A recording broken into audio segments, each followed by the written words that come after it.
Hello friends, welcome to the my YouTube channel. તો આજે આપણે બાજરીના લોટમાંથી ઢોકળા બનાવીશું। તો વિડીયો ચાલુ કરતાં પહેલાં જો તમે મારી ચેનલ સબસ્ક્રાઈબ ના કરી હોય તો ફટાફટથી જઈને નીચે આપેલા બેલ આઇકન પર ક્લિક કરો અને ચેનલને સબસ્ક્રાઈબ કરો। તો ઢોકળા બનાવવા માટે મેં અહીં ઝીણું સમારેલું ગાજર, કોબીજ, કાંદા, દૂધી, આદુ, મરચી, લસણ આ બધી જ વસ્તુને ક્રશ કરીને એકદમ રેડી કર્યું છે।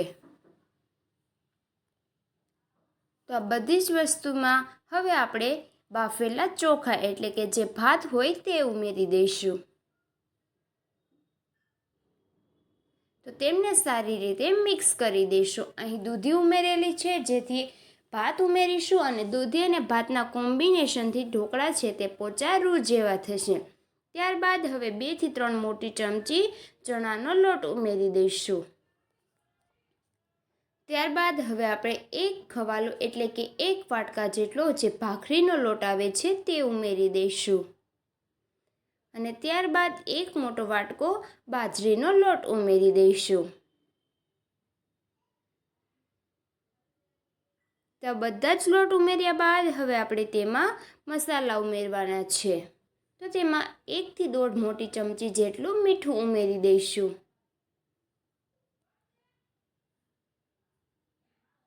ત્યાર પછી તેમાં 1 ચમચી હળદર ઉમેરી દઈશું। હળદર ઉમેર્યા બાદ તેમાં 1 થી 1.5 ચમચી ધાણા જીરું પાવડર ઉમેરીશું। ત્યારબાદ 1 ચમચી કાશ્મીરી લાલ મરચું ઉમેરીશું। અહીં આદુ મરચી વાપરેલ છે તો મરચું ઓછું ઉમેરીશું। ત્યાર પછી 1 ચમચી ખાંડ ઉમેરીશું। આ બધી જ વસ્તુ ઉમેર્યા બાદ તેમને સારી રીતે મિક્સ કરી દઈશું। તો હાથની મદદથી તેને સારી રીતે લોટ બાંધીને રેડી કરીશું।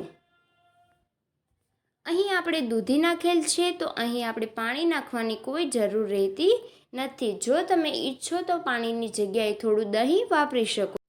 તો હવે આપણે લોટને સારી રીતે બનાવીને રેડી કરીશું। તો તમે જોઈ શકો છો આપણો બિલકુલથી સરસ એવો લોટ બંધાઈને રેડી છે। તો હવે આપણે એક પ્રેશર કુકર લઈશું, તેને ગેસ પર મૂકીશું। ત્યારબાદ તેમાં 1 થી 1.5 ગ્લાસ પાણી ઉમેરી દઈશું। પાણી ઉમેર્યા બાદ તેમાં કાંઠો મૂકીને એક ડીશ મૂકી દઈશું। તેના પર હવે આપણે જે ઢોકળા બનાવીને રેડી કરીશું તે મૂકીશું। તો આ રીતે આપણે ઢોકળાને વાળીને રેડી કરવાના છે। બિલકુલ લાંબા લાંબા ઢોકળા બનાવીને તૈયાર કરીશું। લાકડી ટાઈપના ઢોકળા બનાવીને રેડી કરીશું।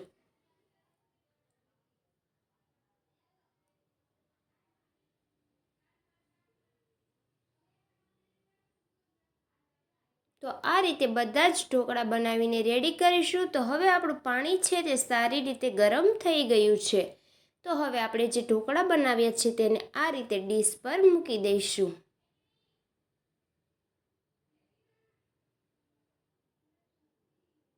જેથી આપણા ઢોકળા છે તે સારી રીતે વરાળ સ્વરૂપે બફાઈ જાય। તો બધા જ ઢોકળા ગોઠવાઈને બિલકુલથી રેડી છે। તો હવે પ્રેશર કુકરનું ઢાંકણ બંધ કરી દઈશું અને 3 થી 4 વિસલ સુધી રહેવા દઈશું। તો તમે જોઈ શકો છો આપણા ઢોકળા છે તે સારી રીતે બફાઈને રેડી થયા છે। તો હવે આપણે તેને બહાર કાઢી લઈશું। તો બિલકુલ ગરમા ગરમ એવા બાજરીના લોટના ઢોકળા બનીને રેડી છે, એટલે કે જે મુઠિયા ઢોકળા આવે છે તે બનીને તૈયાર છે। તો હવે અહીં તમે તેને વઘાર પણ કરી શકો છો। અહીં મેં તડકો આપ્યો નથી। તો હવે આપણે બધા જ ઢોકળાને બહાર કાઢી લઈશું અને તેના નાના નાના પીસીસ કરીને રેડી કરીશું। તો ફ્રેન્ડ્સ, આ ઢોકળા તમે લંચ બોક્સમાં પણ ભરી શકો છો। બાળકો માટે એકદમ હેલ્ધી અને ટેસ્ટી એવા ઢોકળા બનીને રેડી થશે। તો તમને આ ઢોકળાની રેસીપી કેવી લાગી તે જરૂરથી કોમેન્ટ કરો અને આ સ્વાદિષ્ટ ઢોકળાને એન્જોય કરો। તમે આ ઢોકળાનો તલ અને જીરુંનો તડકો મારીને વઘાર પણ કરી શકો છો।